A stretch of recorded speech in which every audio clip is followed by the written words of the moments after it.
burn coal in them now, so you don't have to cut trees down, and it's just amazing how clean and tidy they are. It's working well. Tutaikaweta is the Maori name of this place.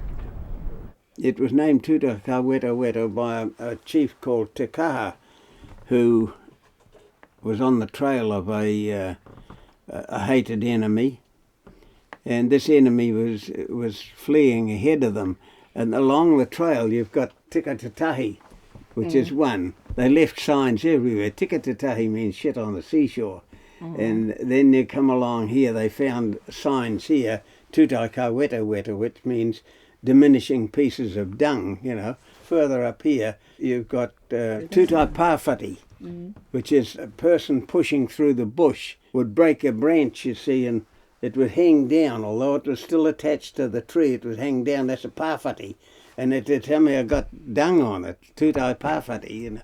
And this was the trail they followed all the way until they got to Toitoi. Toitoi means to trot, and the fleeing enemy must have trotted off into the sunshine, I think, or into the sunset, for the simple reason that that's where the trail ended, and I don't know what happened. So we always thought when we were young, laughed about it, because we thought, well, somebody must have stomach trouble or something all the way down, you know. The history of those places where our ancestors lived for short times, periodically through years, you know, generations before us, you know, the history was instilled in us as young boys, the respect, and to be given the knowledge. That's what's special. I mean, there's places down there. I've experienced one place that still make the hair stand up the back of my neck. There's very, very few parts of New Zealand compare with Rakiura. It's certainly a lot bigger than what people believe when they step off the ferry. It's roughly 420,000 acres, 60 kilometres from north to south. It's about 40 kilometres at the widest part. It's pretty unique, the forest of the island, with all the variety of ferns and tree ferns and the podocarp forest and the rata carmi belt along the coast, and valleys full of supplejack, which is nearly impossible to get through. And of course the bird life is quite special here too. Stewart Island boasts the highest number of kiwi or tokaweka than any forest of New Zealand. Currently the Department of Conservation estimate that there could be 20,000 because of the fact that they're spread right over Rakiura and all the other species of birds. Growing up as a child, we were always taught to respect the natural history of the area, all the native birds and the titi especially, because that was part of our lifestyle, to catch them every year. Just the general environment with the kaimoana and everything, we were taught not to abuse the resource and to just take what you needed.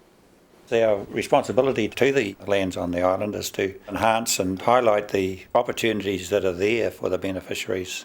The times are changing. You know, we really need to be proactive in just highlighting how important and special this place is, and the opportunities perhaps to develop some of the lands within the umbrella of the Trust. Probably the most important aspect is to make sure that we keep it special and unique for future generations to enjoy. Tu mai mato, ki te tautoko, ki te tautoko,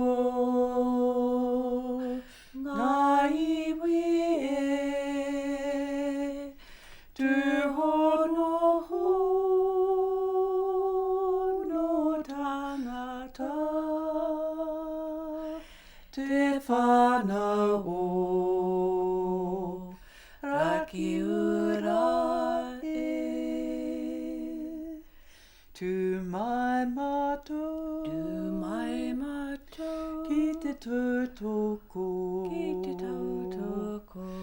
te tautoko, ngā iwi e, tu hono no tangata, te whanau